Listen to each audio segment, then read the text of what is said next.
주님께서 여러분과 함께 루카가 전한 거룩한 복음입니다.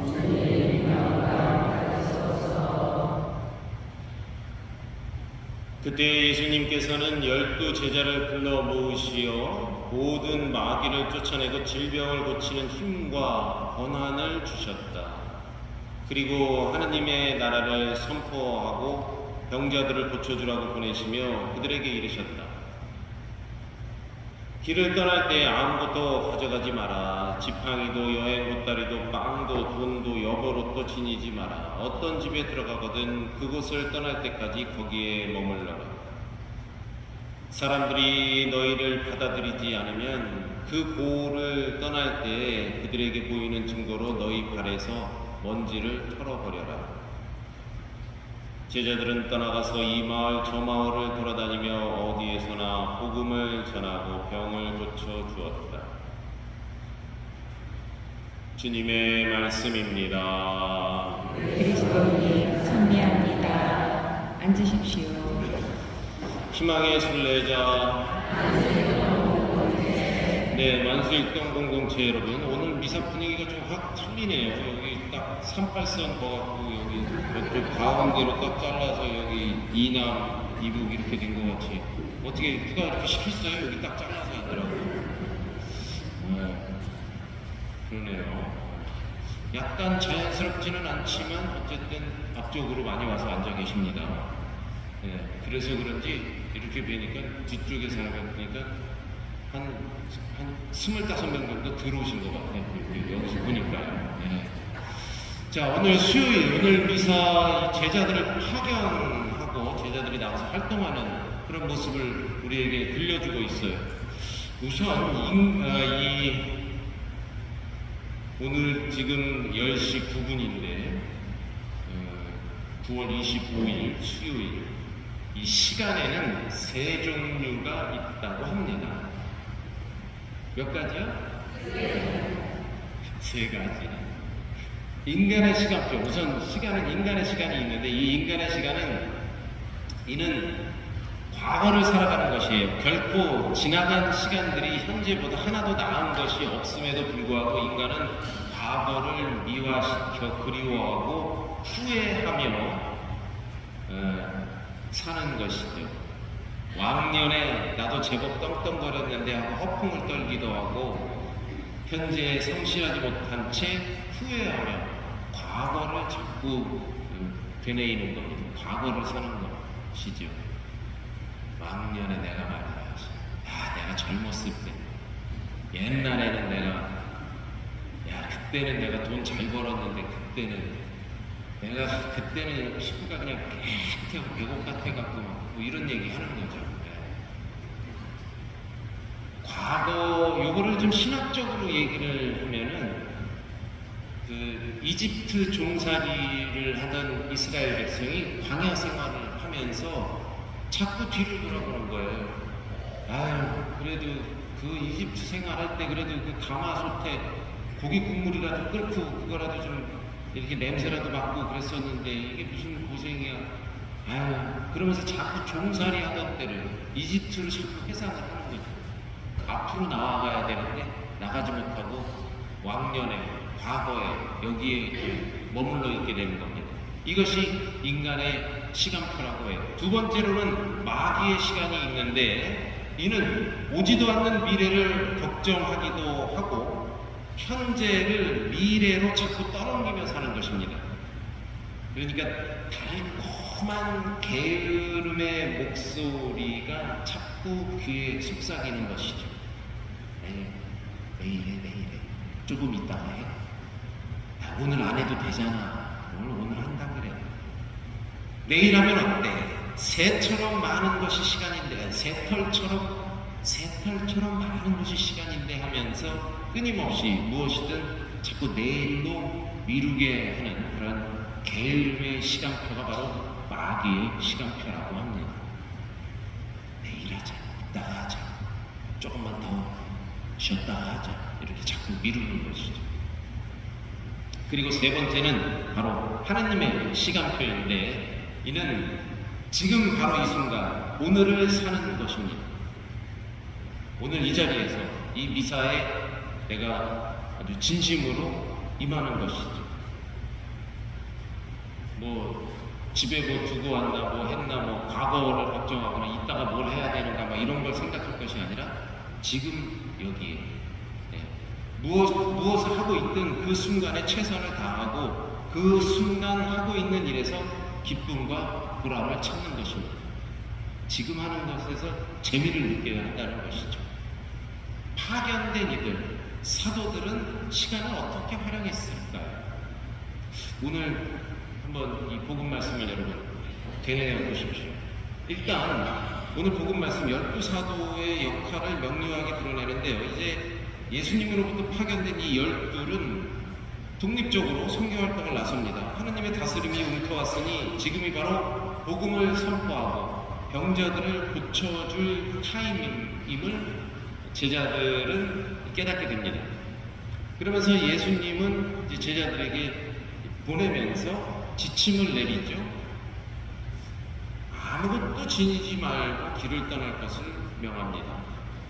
이 누가복음은 진짜 정말 아무것도 없이 여기 지팡이도 안 된다는 거예요. 지팡이도 자루도 먹을 것도 돈도 속옷 한 벌도 더 가져가서는 안 된다고 명합니다. 여러분들 뭐 해외여행 가보신 분도 계실 거고 뭐 제주도 다시 갔다 오신 분도 계시고 며칠 어디 동해 바다 뭐 남해 바다 뭐 이렇게 갔다 오신 분들 계실 텐데 싸고 또 싸죠.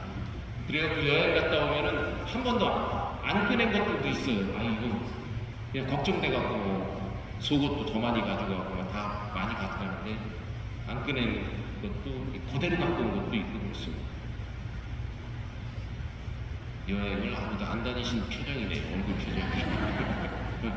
전혀 뭐 저 같은 경우에 그렇습니다. 이것저것 막 넣긴 하는데 그렇습니다. 아마 여러분들도 살면서 그런 경험을 하신 적이 있겠죠.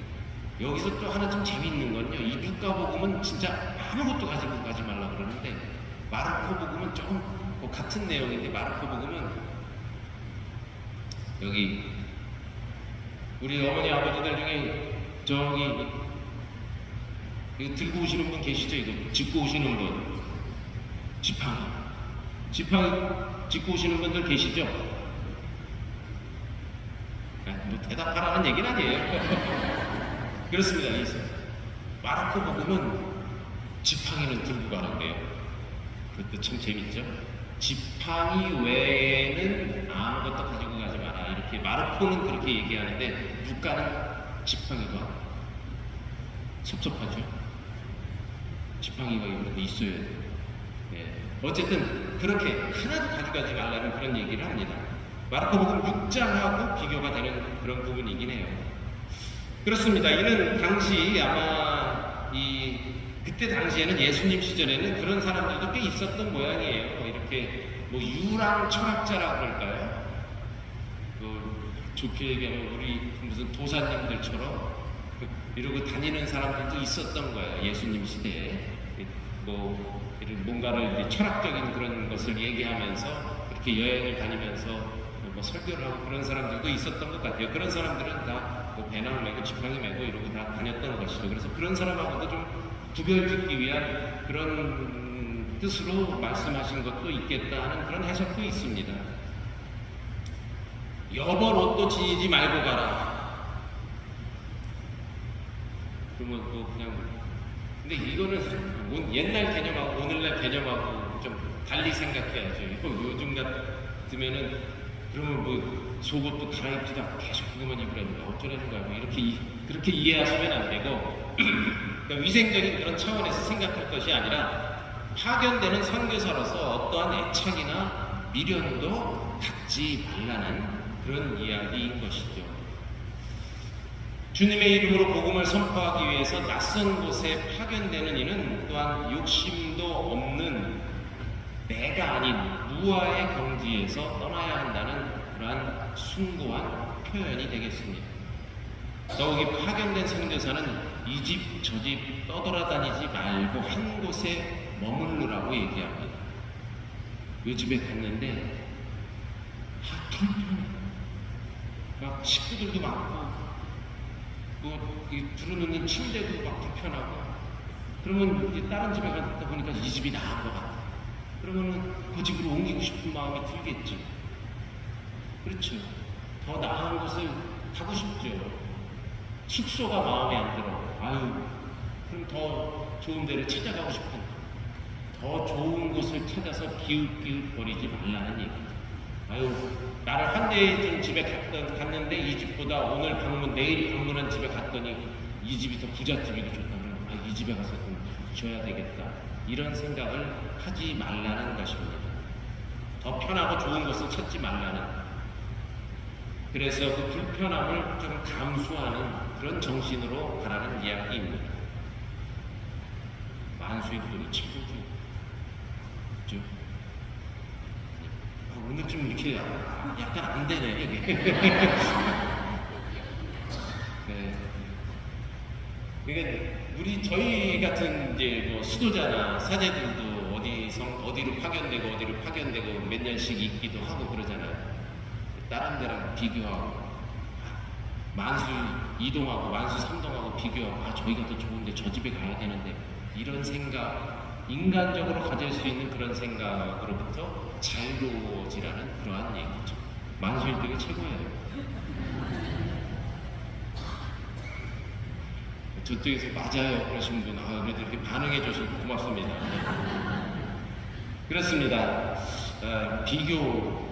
우리가 실제적으로 그래 무슨 행사나 뭐 이런 걸 하다 보면은 구역 여기 이제 이 자리에 뭐 구역장님 반장님도 계십니다만 우리 구역에서는 뭐 했는데 저쪽 구역이 뭐 하고 저쪽 구역이 이쪽 구역이 더 많이 뭘 했구만 이런 것도 다른 그런 것이 아니다. 내가 그냥 정성껏 최선을 다해서 하면 그걸로 만족해야 된다는 것입니다. 그런 차원으로 이해를 할 수도 있겠죠. 또 혹시 그들이 받아들이지 않는 경우 먼지를 털어버리는 그런 표시로서 하나님의 증거를 예고하라는 강한 표현까지도 등장을 합니다. 우리가 성서에서도 실제 그런 모습을 볼 수 있어요. 초대교회의 선교지에서 실제로 이와 같은 경우가 있었는데 사도행전에 보면 이런 표현이 여기 이렇게 그래서 그랬겠구나 하는 것을 알 수 있어요. 사도행전 13장 51절에도 언급이 되고 있고 또 18장 6절에도 이 언급이 되고 있습니다.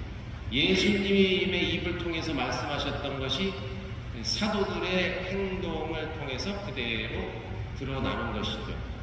그래서 사실 사도 바오로도 이들 선교여행을 떠나면서 스스로 자기가 일을 하면서 생계를 유지하고 그런 장면이 나오죠. 이렇게 천막 짜는 일도 하고 그랬다는 표현도 나오고요. 자, 바오로와 바르나바는 그들을 거슬러 발의 먼지를 털어버리고 이고니온으로 갔다. 사도행전 13장에 그렇게 언급을 하고 있습니다. 유대인들이 반대하며 모독하자 바오로는 옷을 털면서 그들을 향해 당신들의 피가 당신들 머리 위로 떨어질 것입니다 하면서 18장에 이렇게 언급을 하고 있어요. 파견된 자들은 이제 이 마을 저 마을을 방문하여 복음을 전파하면서 어디서나 병자들을 고쳐주게 됩니다. 이 의미는 이렇게 파견을 보냈다는 의미는 구원은, 복음은 이스라엘에만 이렇게 백성들을 위해서만 딱 떨어진 것이 아니라 전 세계로 퍼져나가고 있다 하는 것을 복음 저자는 우리에게 알려준다고 볼 수 있겠죠. 그래서 구원의 보편성, 이스라엘 백성만 선택된 것이 아니라 구원의 보편성을 루카는 알려주는 것이죠. 그런 의미에서 볼 때 이 루카는 이렇게 제자들을 파견하고 이렇게 했던 것들을 두 번째 책 뭐예요? 이런 거는 대답 좀 해주셔야 되는데 사도행전. 그렇죠. 뭐라고요? 그렇죠. 기억하세요. 바로 두 번째 책 사도행전에서 곳곳에 사도들이 활약한 것들을 그리고 어떻게 했는가, 심지어 이렇게 먼지를 털어버리는 이런 장면까지도 자신이 두 번째 책에서 그대로 표현을 하고 있는 것이죠. 그러면 루카가 그래서 이렇게 해서 이렇게 됐겠구나, 이렇게 연관이 되는구나 하는 것을 우리가 알 수 있는 것이죠. 그렇습니다. 우리는 파견된 존재들입니다. 엄마 뱃속에서 나오면서 엄마 뱃속에 들어가면서 벌써 이 세상에 파견된 존재들, 이 세상으로 불려진 존재, 바로 제자들의 모습을 이 세상 안에서 우리가 구현하는 것입니다. 그렇다고 무슨 속옷도 안 갈아입고 무슨 지팡이만 들고 이렇게 다니고 일어나는 것이 아니라 그러한 정신을 가지고 이 세상을 살아가야 한다는 것이죠. 하나님의 시간표대로 바로 이 순간 제자들의 모습을 구현해내면서 현재 오늘을 열심히 살아가는 우리 자신들이 되어야 하겠습니다. 화답송이 이렇게 말씀하셔요. 주님 말씀은 제 발의 등불이옵니다. 아멘.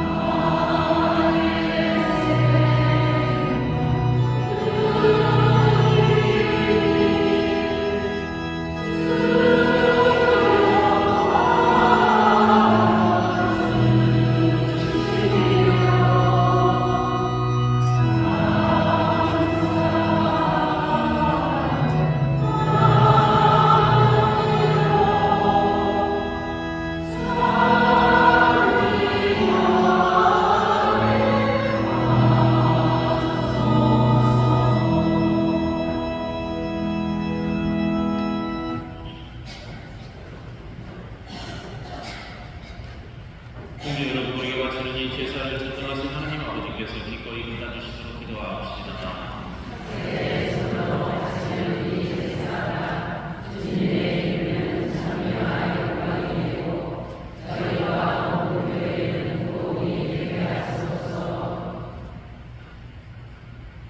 주님, 주님의 백성이 되기는 예물을 인자하여 받으시고 저희가 경건한 마음으로 고백하는 것을 천상성사로 깨닫게 하소서. 우리 주 그리스도를 통하여 깨닫나이다. 주님께서 여러분과 함께 마음을 흐뭇히 하나님께 감사합시다. 거룩하신 아버지, 전능하시고 영원하신 주 하느님, 언제나 어디서나 아버지께 감사함이 참으로 마땅하고 옳은 일이며 저희 도리요 구원의 길이옵니다. 아버지께서는 저희의 찬미가 필요하지 않으나 저희가 감사를 드리는 아버지의 은사이옵니다. 저희 찬미가 아버지께는 아무런 보탬이 되지 않으나 저희에게는 주 그리스도를 통한 구원의 도움이 되나이다. 그러므로 저희도 천사들의 무리와 함께 주님을 찬미하며 기쁨에 넘쳐 큰 소리로 노래하나이다.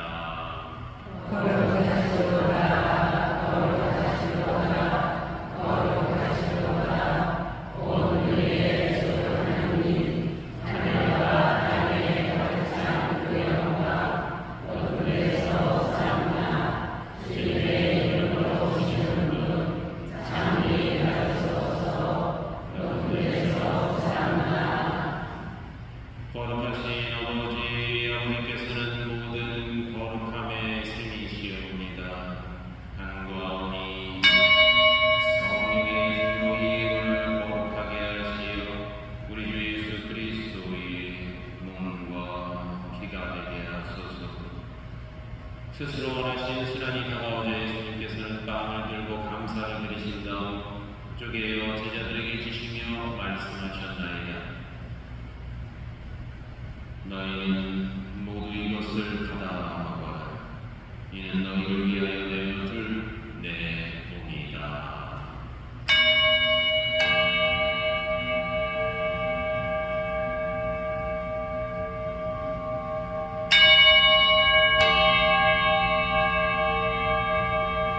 저녁을 값으시고 같은 모양으로 잔을 들어 다시 감사를 드리신 다음 제자들에게 주시며 말씀하셨나이다. 너희는 모두 이것을 받아 마시라. 이는 새롭고 영원한 계약을 맺는 내 피의 잔이니 죄를 사하여 주려고 너희와 많은 이를 위하여 흘릴 피. 너희는 나를 기억하여 이를 행하여라.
그들은 세례를 통하여 성자의 죽음에 동참하였으니 그 부활과 함께 누리게 하소서. 부활의 희망 속에 고이 잠든 그들과 세상을 떠난 다른 이들도 모두 생각하시어 그들이 주님의 빛나는 얼굴을 배우게 하소서.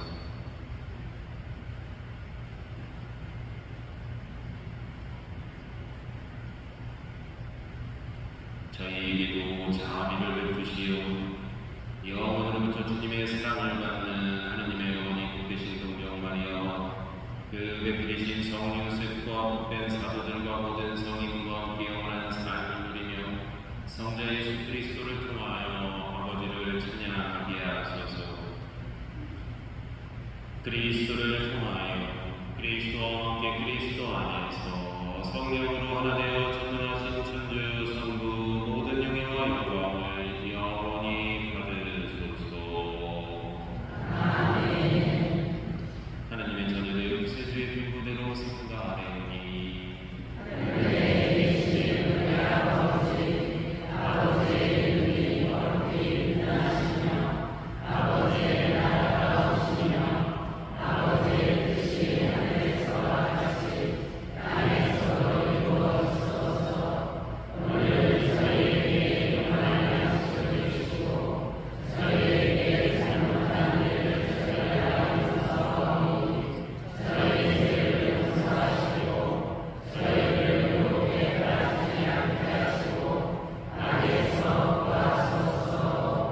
주님, 저희를 모든 악에서 구하시고 한평생 평화롭게 하소서. 주님의 자비로 저희를 언제나 죄에서 구원하시고 모든 시련에서 보호하시어 복된 희망을 품고 구세주 예수 그리스도의 재림을 기다리게 하소서.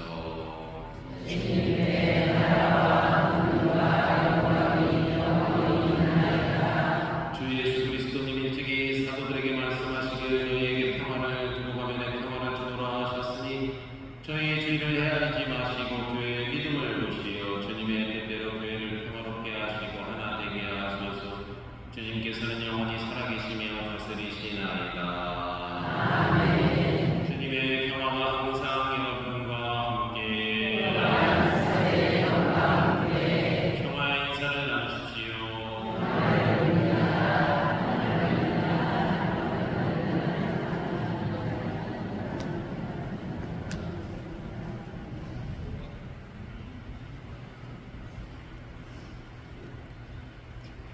하느님의 어린 양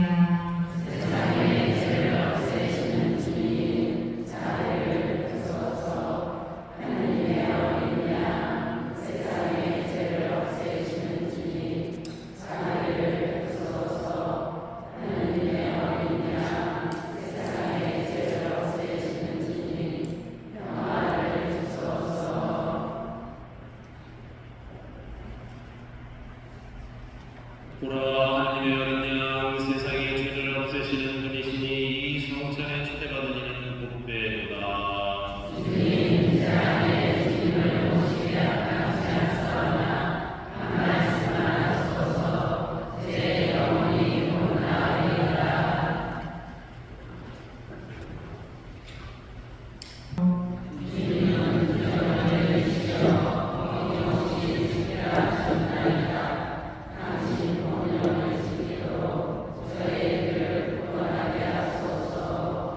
앉으십시오.